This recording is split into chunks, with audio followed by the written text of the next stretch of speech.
Para pendengar yang kami hormati, kami percaya dimanapun juga Anda berada, berkat penyertaan perlindungan Tuhan tidak pernah meninggalkan Anda. Kita sebagai anak-anak Tuhan, di mana-mana kita percaya apa yang Tuhan pernah janjikan, tidak pernah ada waktu dan pengalaman di mana kasih Allah meninggalkan Anda. Oleh sebab itu, mari kita bersama-sama menaikkan syukur kepada Tuhan, dan khususnya juga untuk perjumpaan kita pada saat ini. Dan kali ini kita akan melanjutkan akan topik yang lalu, yang sedang berbicara mengenai sifat-sifat buruk yang hadir, yang ada, seringkali ada ini, di dalam kehidupan keluarga atau pernikahan. Jadi sifat-sifat buruk, yang kadang-kadang orang tidak mau dan tidak sengaja. Bahkan sifat buruk itu tetap hadir, bahkan di dalam keluarga yang rasanya sudah cukup harmonis. Keluarga Kristiani yang merasa ingin sekali untuk menjadikan keluarga tersebut keluarga yang diperkenan Tuhan. Tapi toh sifat-sifat buruk tertentu masih hadir. Nah, jikalau yang lalu kita sudah bicarakan mengenai kegagalan untuk bisa menumbuhkan kemampuan berkomunikasi sebagai sifat buruk. Masalah komunikasi. Maka kali ini saya ingin mengajak saudara untuk memikirkan mengenai aspek lain lagi. Sifat buruk bisa hadir pada suami, bisa hadir pada istri, yaitu seringkali tantrum. Itu artinya menunjukkan sifat kekanak-kanakan. Meskipun sudah dewasa ini. Di dalam hubungan dengan istrinya, dengan pasangannya, dengan suaminya. Bahkan kadang-kadang di hadapan mertua, di hadapan orang tua, di hadapan anak. Kekanak-kanakan. Nah, barangkali Anda itu kenal semua mengenai istilah homo ludens. Tetapi ini bukan homo ludens. Homo ludens ini positif. Jadi manusia sebagai makhluk peta dan gambar Allah. Ini sebetulnya mendapat anugerah pada usia berapa saja sebetulnya masih mempunyai sifat mirip anak-anak. Jadi childlike. Ini bukan childish. Ya. Jadi kalau tantrum itu childish, itu kekanak-kanakan, itu memang negatif. Tetapi homo ludens ini banyak orang sebetulnya positif sekali. Sifat mirip anak-anak, bisa bercanda, ya kan? Bisa bermain. Nah, sehingga bisa melakukan tingkah laku seperti anak. Barangkali bermain layang-layang dengan anaknya. Ya. Barangkali bermain burung, bersiul-siul, menari-nari seperti anak kecil. Itu homo ludens. Itu positif. Tetapi kalau yang kita bicarakan sebagai sifat buruk yang hadir, itu adalah tantrum, childish. Yaitu kekanak-kanakan. Ya kadang-kadang kalau marah, waduh, persis seperti anak-anak. Mengungkit-ungkit masa lalu, membanding-bandingkan. Sengaja memakai kata-kata yang melukai. Melempar suaminya atau istrinya dengan barang-barang, dengan piring, dengan gelas. Merusakin. Membanting-banting pintu, menendang pintu, bahkan TV pun ditendang. Minggat, keluar rumah, tidak pulang-pulang. Kalau lagi marah di tengah jalan, setir mobil itu dikebut-kebutin sudah. Biar nabrak, biar mati sekalian. Waduh, anak-anak ini sebetulnya. Tidak mau makan, ngambek, tidak mau ngajak bicara. Nah, kadang-kadang ada yang bertahan sampai berminggu-minggu, saudara. Barangkali para pendengar bisa tersenyum saat ini. Tapi ini real. Sifat kekanak-kanaan pada saat marah, tantrum. Nah, ini menjadi suatu sifat buruk yang hadir di dalam kehidupan rumah tangga. Mari kita mendengar apa yang Ibu Esther mau katakan. Iya Pak, sebetulnya sangat menarik sekali ya, bahwa orang-orang dengan sifat kekanak-kanakan ini, walaupun mereka sudah menikah, ada yang menikah sudah lebih dari 20 tahun, 30 tahun, tetapi kalau kita melihat bahwa usia daripada seseorang, umur daripada seseorang kan tidak menentukan kedewasaan, begitu Pak. Oh iya. Jadi sebetulnya apa sih yang sebetulnya itu orang itu bisa belajar? Saya kalau dulu pada saat saya masih belum menikah, saya suka marah, mestinya setelah menikah kan lalu bertambah baik, begitu. Ya, seharusnya begitu. Bertambah dewasa, begitu. Lalu bisa mengontrol diri, begitu. Kira-kira kan begitu Pak. Ya, seharusnya manusia itu di dalam developmental prosesnya, proses perkembangan, itu seharusnya kan makin dewasa. Nah, sehingga makin dewasa itu sifat dikatakan oleh Alkitab, sifat kekanak-kanaan itu ditinggalkan. Itu dalam 1 Korintus pasal 13, kan begitu. Sehingga tidak lagi seperti anak-anak yang sebetulnya itu tidak bertanggung jawab, tidak punya plan, gegabah, ngomong asal keluar aja, tidak dipikir, tidak tahu efeknya. Nah, seharusnya kan begitu. Tapi realita hidup ini ternyata begitu banyak orang yang sudah dewasa, bahkan menjadi pemimpin-pemimpin tertentu. Waduh, kalau dia lagi marah, tantrumnya itu kekanak-kanaknya muncul semua. Tetapi Pak, tadi kan saya mengatakan mestinya kalau seorang itu sebelum menikah begitu kan punya angan-angan, waduh, sifat saya kok kurang baik seperti ini begitu ya. Kan nanti punya impian begitu. Siapa tahu nanti sudah menikah jadi lebih stabil, lebih bisa mengontrol diri. Apa itu tuh mungkin toh Pak? Oleh karena dari tadi apa yang Bapak itu katakan kan sebetulnya bahwa seorang itu seharusnya makin lama makin dewasa. Paulus juga mengatakan kamu harus meninggalkan sifat kekanak-kanakan itu. Tetapi kan kadang-kadang sifat itu kita juga nikmati begitu ya, Pak. Itu.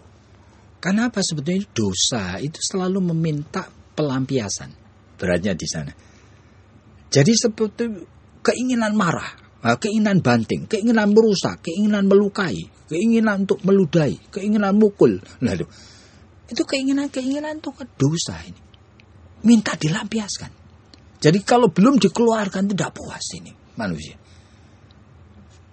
Jadi kalau begitu Pak, berarti seorang yang belum dewasa, tidak matang jiwanya, tidak boleh menikah, begitu Pak? Ya, seharusnya kata itu seharusnya itu diucapkan pada saat orang ini sudah pada saat mulai pacaran dan mau ambil keputusan. Kamu tidak siap loh ini. Nah, seharusnya yang mengatakan itu adalah pasangannya. Ya. Atau yang mengatakan itu adalah orang yang membimbing dia. Barangkali pendeta yang memimpin premarital counselingnya gitu loh. Nah, dia itu yang seharusnya mengatakan, waduh, kamu ini tidak siap loh untuk menikah. Oleh karena sifat kekanak-kanaanmu itu masih banyak sekali. Jadi manusia barangkali tidak pernah akan lepas dari sifat kekanak-kanaan tadi. Tetapi asal tidak damaging. Nah, tidak merusak. Tapi kan Pak, kalau kita melihat begitu banyak orang tua itu kan ngomong, waduh ini anak ini tuh kurang mateng, anak ini tuh tidak dewasa. Nanti kalau sudah kawin kan atau dikawinkan, itu kan dia akan bertambah dewasa. Apalagi nanti kalau punya anak juga. Misalnya. Sebetulnya bisa juga oleh karena lembaga pernikahan, ya, peresmian, secara yuridis dia sudah istrinya orang atau suaminya orang. Bisa juga oleh karena sekarang ini realitanya dia sudah punya anak. Bisa muncul kesadaran baru yang sebelumnya tidak ada. Itu jikalau apa? Jikalau hati nuraninya kuat. Tapi kalau hati nuraninya kurang kuat, sebetulnya itu tetap juga bocornya daripada tantrum tadi itu akan tetap terjadi. Jadi kalau begitu, kita tuh kan melihat Pak, kalau Bapak tadi menggunakan istilah bocor, berarti kepribadian daripada seseorang itu kan yang sudah terbentuk sejak kecil, begitu ya. Itu kan tanpa anugerah, tanpa pertolongan daripada Roh Kudus. Sebetulnya ini kan memang bocor terus begitu. Karena keinginan-keinginan yang tidak terpenuhi. Oleh karena tidak adanya planning, tidak punya tanggung jawab. Terus menerus semuanya itu dilayani. Sehingga kan kalau misalnya itu dia mempunyai pikiran begitu ya, yang kurang baik. Dia mempunyai keinginan yang tidak cepat untuk dipenuhi. Kan itu lalu kemudian tantrum tadi kan muncul lagi. Keinginan untuk merusak. Keinginan untuk marah, jengkel begitu. Oleh karena keinginan yang tidak dipenuhi. Nah sekarang pertanyaan saya. Sebetulnya itu berarti tugas dan tanggung jawab daripada seseorang. Pada saat dia itu mulai misalnya saja Pak. Kalau dia itu dari masa kanak-kanak, mulai masuk pra-remaja, mulai masuk remaja, sebetulnya kita kan sudah bisa melihat ada hal-hal yang sudah berubah, belum berubah, harus diubah. Apa ini bukan? Ya, sulitnya itu karena sebetulnya ini cukup kompleks. Oleh karena apa? Oleh karena ya tergantung kondisi dalam rumah tangga di mana dia hidup. Betul Pak. Nah, tergantung kedua orang tuanya itu juga cukup matang apa enggak. So, biasanya begini itu polanya diwariskan dari kedua orang tuanya. Di mana kedua orang tuanya itu juga biasa, salah satunya mungkin atau dua-duanya juga banyak kekanak-kanakannya. Sehingga ketidakpuasan, pelampiasan caranya adalah banting gelas, teriak-teriak, tidak mau makan, ngunci diri dalam kamar. Nah, itu kan pola itu dicontoh dari siapa? Jadi modelnya. Nah, modelnya dicontoh ya dari orang tuanya, biasanya begitu. Meskipun ya tidak selalu lah 100% bentuknya dari orang tuanya. Tetapi ada pengalaman-pengalaman yang dia lihat. Jadi kalau begitu seperti tadi saya katakan Pak, sebagai orang tua itu kan sebetulnya kalau melihat misalnya, waduh, ini anak ini tukang marah, tukang tantrum sejak kecil begitu. Kan lalu berarti seperti tadi yang saya katakan, waduh, ini nih belum dewasa nih. Mestinya itu tidak boleh menikah loh.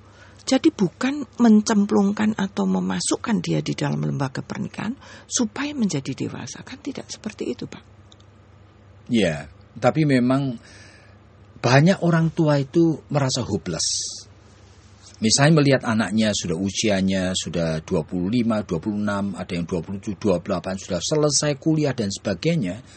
Belum punya jodoh dan tantrum di rumah mengganggu, kalau ngomong sinis, ngajak berkelahi orang tuanya, berani banting ini, banting itu. Banyak orang tua itu merasa hopeless. Lalu pengen melepaskan anak ini. Nah sehingga salah satu sarana yang biasanya itu dirasakan itu acceptable, itu adalah dinikahkan. Kan begitu. Jadi kalau sudah menikah kan orang tua bisa cuci tangan. Seolah-olah ya ini sudah dewasa, sudah mandiri kok. Saya tidak, bukan urusan saya lagi. Nanti kalau dia mukulin istri atau apa itu bukan urusan saya lagi. Kan begitu. Jadi seringkali itu sebetulnya banyak orang juga mau lepas tangan sebenarnya. Padahal sebetulnya sifat buruk itu tidak dengan sendirinya hilang begitu ya Pak ya. Melalui pernikahan. Saya percaya sebetulnya pernikahan itu bukan sarana terapi. Nah, sebetulnya pernikahan itu bukan terapi. Tetapi pernikahan bisa dipakai Tuhan jikalau kita mau menjadi terapi untuk kehidupan pribadi. Nah, tetapi jangan lalu dibalik begitu. Kita dibalik dan mengatakan ya kalau sudah menikah ya sudah dengan sendirian nanti kan baik. Ternyata tidak seperti itu ya. Iya. Jadi, kalimat seperti itu kita mesti hati-hati sekali. Oleh karena pernikahan itu pada dirinya bukan terapi. Jadi kalau begitu Pak, sifat buruk itu seharusnya kita harus waspada sebelum menikah kan begitu Pak? Ya seharusnya. Makanya itu sebetulnya pada masa-masa pacaran dan kemudian premarital itu seharusnya itu hamba-hamba Tuhan di gereja. Di samping kedua orang tuanya. Seharusnya itu menjadi hamba-hamba Tuhan. Orang-orang yang dipakai Tuhan sebetulnya untuk mempersiapkan orang itu masuk di dalam lembaga pernikahan dengan lebih baik dengan begitu lebih ya. baik. Jadi tidak sembarangan begitu ya Pak ya. Iya. Jadi sebetulnya itu bagaimana sih Pak kalau tadi tantrum begitu? Apakah dia itu harus datang kepada konselor begitu, lalu kemudian diterapi secara khusus begitu ya? Lalu kemudian Saya percaya itu begini, kalau tantrumnya itu sudah tanda petik beyond the limit yang acceptable, itu sebenarnya sulit sekali untuk mengatakan, tetapi peristiwanya sebenarnya kita tahu. Ya, kalau misalnya aja dia biasa ngerusakin barang. Tapi kalau kita tanya, berapa kali sih? Oh, pernah 1 kali 5 tahun yang lalu. Nah, berarti 5 tahun ini tidak pernah lagi. Itu berarti tantrum yang dulu itu tidak terlalu serius.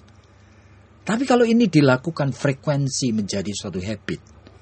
1 minggu 5 kali misalnya. Ini gitu menjadi ya. suatu, saya rasa ini pribadi yang perlu sekali ditolong.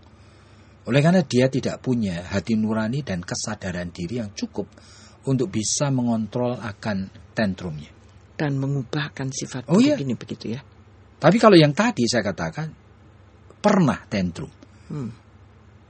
tetapi dia sadar, dia tidak mengulang-ulang, sehingga ya nanti dalam keadaan tertentu saja dia kemudian melakukan itu lagi. Barangkali pada saat sangat frustrasi, barangkali dalam keadaan ya kan sangat terjepit. Nah mungkin. Jadi sebenarnya kita bisa membedakan sebenarnya siapa sih orang yang membutuhkan terapi. Ya, Pak. Jadi para pendengar yang kami hormati, barangkali ada di antara kalian yang mulai merasa bahwa hidup ini ternyata kompleks ya. Dan kita sangat membutuhkan banyak konselor untuk bisa menolong. Barangkali 6 dari 10 keluarga di kanan kiri saudara itu sebetulnya membutuhkan pertolongan ya. Jikalau Anda itu terbeban untuk ikut, mau dipersiapkan Tuhan, ya marilah belajar bersama dengan kami. Kami punya program-program counseling yang sudah punya S1 dengan latar belakang apa saja. Bisa mengambil MA in Counseling atau bahkan Master of Theology dalam counseling. Atau MK kadang-kadang disebut begitu. Nah kami sangat serius dalam mempersiapkan konselor yang profesional. Nah nanti ujian masuknya itu bulan Januari ada, bulan Mei ada. Silakan hubungilah kami. Atau saudara ingin menjadi hamba Tuhan. Suatu yang sangat indah sekali. Jadi bisa mengambil program sarjana teologi atau MDiv dan sebagainya. Jadi bisa kontak kami pada jam kantor, yaitu dengan nomor 021 di Jakarta 7990357. Bisa dicatat 7990357. Dan kiranya Tuhan memberkati Anda.